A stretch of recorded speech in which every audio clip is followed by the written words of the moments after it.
हो, एकमेकाच्या पाया पडतात वारकरी. का पाया पडतात? की त्यांच्या ठिकाणचा जो भाव आहे, त्यांच्या ठिकाणी जे प्रेम आहे, हो, त्यांच्या ठिकाणची जी भक्ती आहे,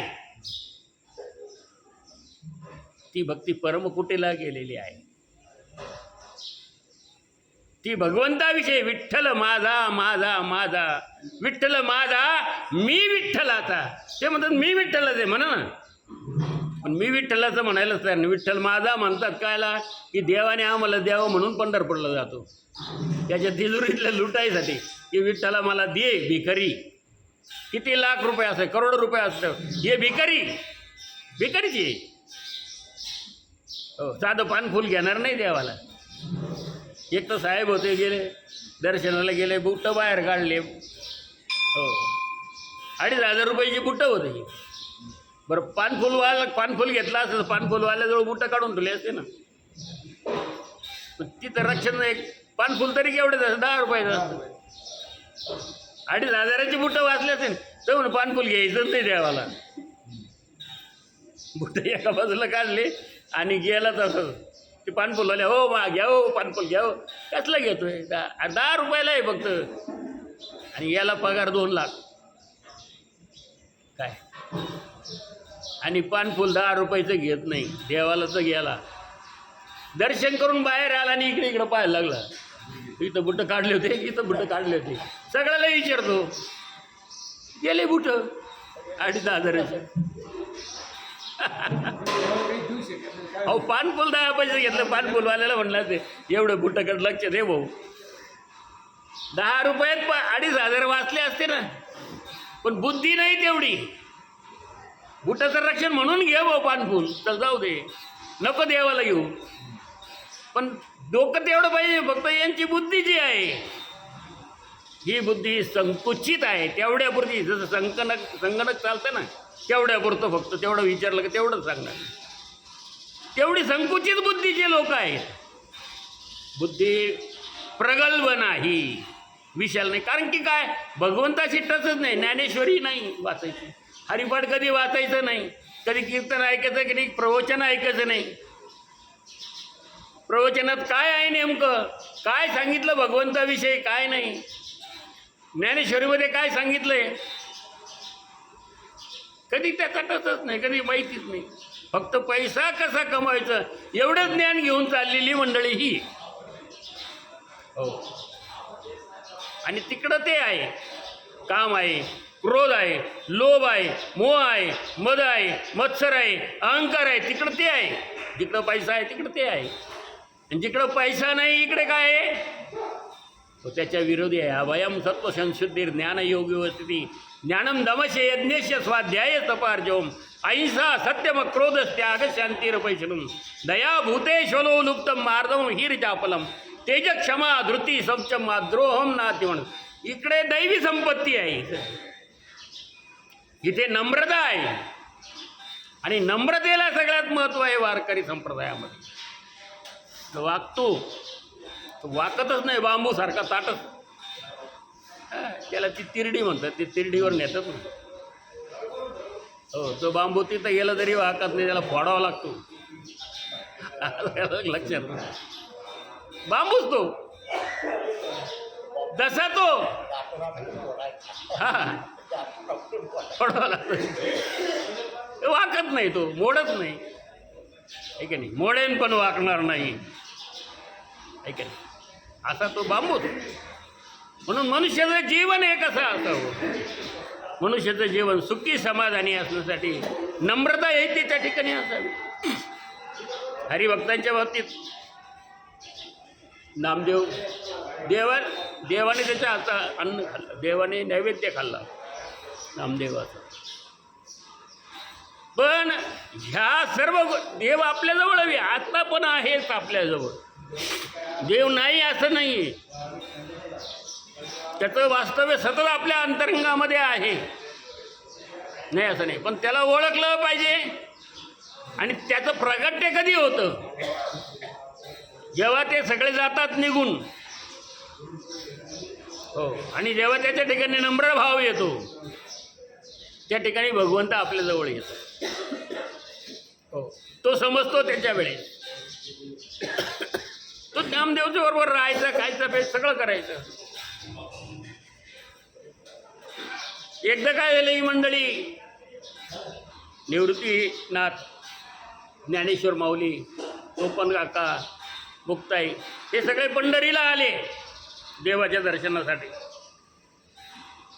नामदेव देवाजवळ उभा, मी देवाचा बघतो, देवाजवळ उभा. आता जिथे सगळे लोक आले ते देवाच्या पाया पडायचे, नामदेवाच्या पाया पडायचे, देवाच्या पाया पडायचे, नामदेवाच्या पाया पडायचे, देवाच्या पाया पडायचे, नामदेवाच्या. आता हे आले 4 जण. निवृत्ती दादा पुढे गेले, देवाच्या पाया पडले, नामदेवाच्या पाया पडले. ज्ञानेश्वर माऊली देवाच्या पाया पडले, नामदेवाच्या पाया पडले. सोपन काका देवाच्या पाया पडले, नामदेवाच्या पाया पडले, पुढे गेले. मुक्ताई देवाच्या पाया पडली आणि नामदेवाच्या पाया नाही पडली. निवृत्ती दादा म्हणाले, मुक्ते का ग नामदेवाच्या पाया नाही पडली? मी नाही पडणार म्हणे त्याच्या पाया. आता ती मुक्ताई सगळ्यात लहान होती, 10 वर्षाचं लेकरू होतं. काय मी नाही पडणार त्याच्या पाया? अरे का दादा मी नाही पडणार त्याच्या पाया? का नाही पडणार? नाही पडणार म्हणे. बोलवा म्हणे सगळे संतांचा मेळा, संतांना बोलवा एकत्र म्हणे बोलू. ते म्हणे दादाला, म्हणे दादा कच्चं मडकं आहे, कच्चं मडकं आहे, बोलवा म्हणे सगळ्या संतांना.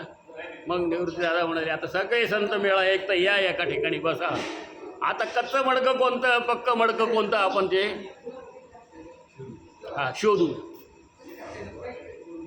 आता त्याच्यात नामदेव म्हणाले, माझ्या पाया पडली नाही, माझ्या पाया पडली नाही, माझ्या पाया. 4 लोकांच्या पाया पडलं ना, आपल्या पाया नाही पडलं तर आपला किती मोठा अपमान होतो. त्याला अपमान म्हणावं का? त्याला अपमान म्हणू नये. कारण की आपण तसे आहोत ना, आपण कोणापुढे वागतो का?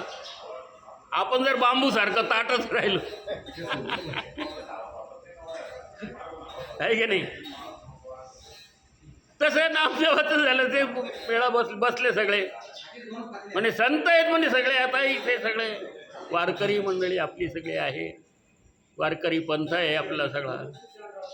मग आपण सर्वजण एकत्र बसलो या ठिकाणी, पक्क कच्चं या ठिकाणी तपासायचं काम करायचं म्हणे आपल्याला. म्हणे मग कोणी तपासणी, कोणी परीक्षा घ्यायची? मी मडक्याची परीक्षा कोण घेतो? गोरोबा काका. कोणतं पक्क, कोणतं कच्चं आहे का नाही? तो कसं घेतो? ती छमटी असते त्याच्याकडे, अशी काठी असते, ते अशी आणली का टम टन टन टन, चांगलं वाजलं हा हे पक्क, आणि बदबद वाजलं हे कच्चं. मग ते गोरोबा काकाला म्हणाले, करा बा परीक्षा तुम्ही. आता गोरोबा काकाच ते म्हणाले, बरं मलाच घ्यायची सांगितली की परीक्षा. बरं बा आताच बेत आता एक मनात म्हणाले. ते घेतली छमटी, आणि ती छमटी घेतली, प्रत्येकाच्या डोक्यात हाणायला सुरुवात केली. ज्याच्या डोक्यात मारील ते शांतच राहायचं. सगळ्यांच्या डोक्यात मारून झाली, राहिला एक.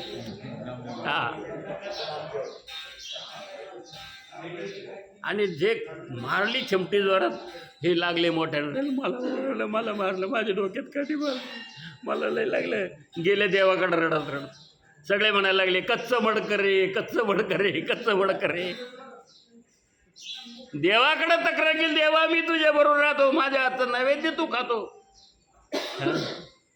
आणि मी तुझा नाही. देव म्हणाले, नाही, ते संत जे ठरवतील ते. हो, संतांची पायी हा माझा विश्वास आहे त्यांच्यावरती, ते संतांवर. ते ठरवतील ते. तुम्ही कसे आहात? काही लोक खूप अध्यात्म करतात, खूप. हो, माझं एवढं नामस्मरण झालं, माझं असं आहे, माझं तसं आहे, मी देवच असे म्हणणारे आहेत. तू देव आहे का? तू देव जर असेल तर तू देवच आहे, तू वारकरी नाही. आमचे देव नको, तू देव तिकडं आहे. तुझे लोक पाय, तुझं पंथ वेगळा काढ. हो, तिकडं तुझी पूजा करतील लोक, जा आम्ही इथं भगवंताची पूजा करतो, पांडुरंगाची पूजा करतो, आमची पूजा नाहीये.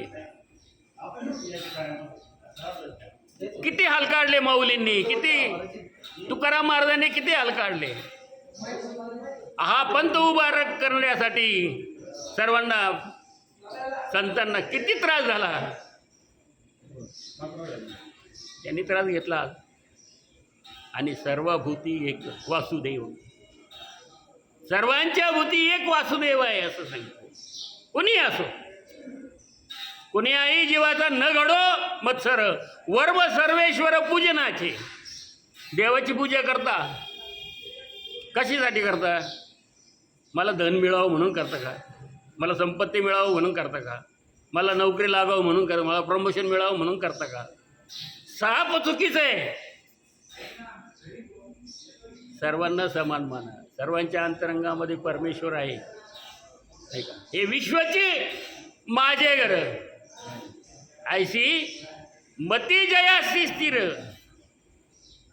किंबहुना चराचर आपण झाला. माऊली म्हणतात विश्वचं माझं घर आहे. आम्ही म्हणतो माझं एवढंच घर आहे, एवढंच अंगण माझं आहे, हे असं माझं आहे, गाडी आहे, बंगला आहे, अमुक आहे, दमुक नाही. हे सगळं विश्व तुमचं आहे, पण तुमची बुद्धी तितकी प्रगल्भ झाली पाहिजे. याला सर्व महत्त्वाचं आहे. मग देवाने सांगितलं नामदेवाला, काय रे बाबा कच्चंच मडकं आहे, तुझ्या ठिकाणी नम्रता अजून आलेली नाही आहे. कारण की तू निगुरे आहे, तुला गुरुच नाही, म्हणून तू गुरु कर. मग औंढ्या नागनाथाला पाहिजे, मग विसोबा खेचर तिथे त्याला भेटले. पुढची कथा खूप मोठी आहे.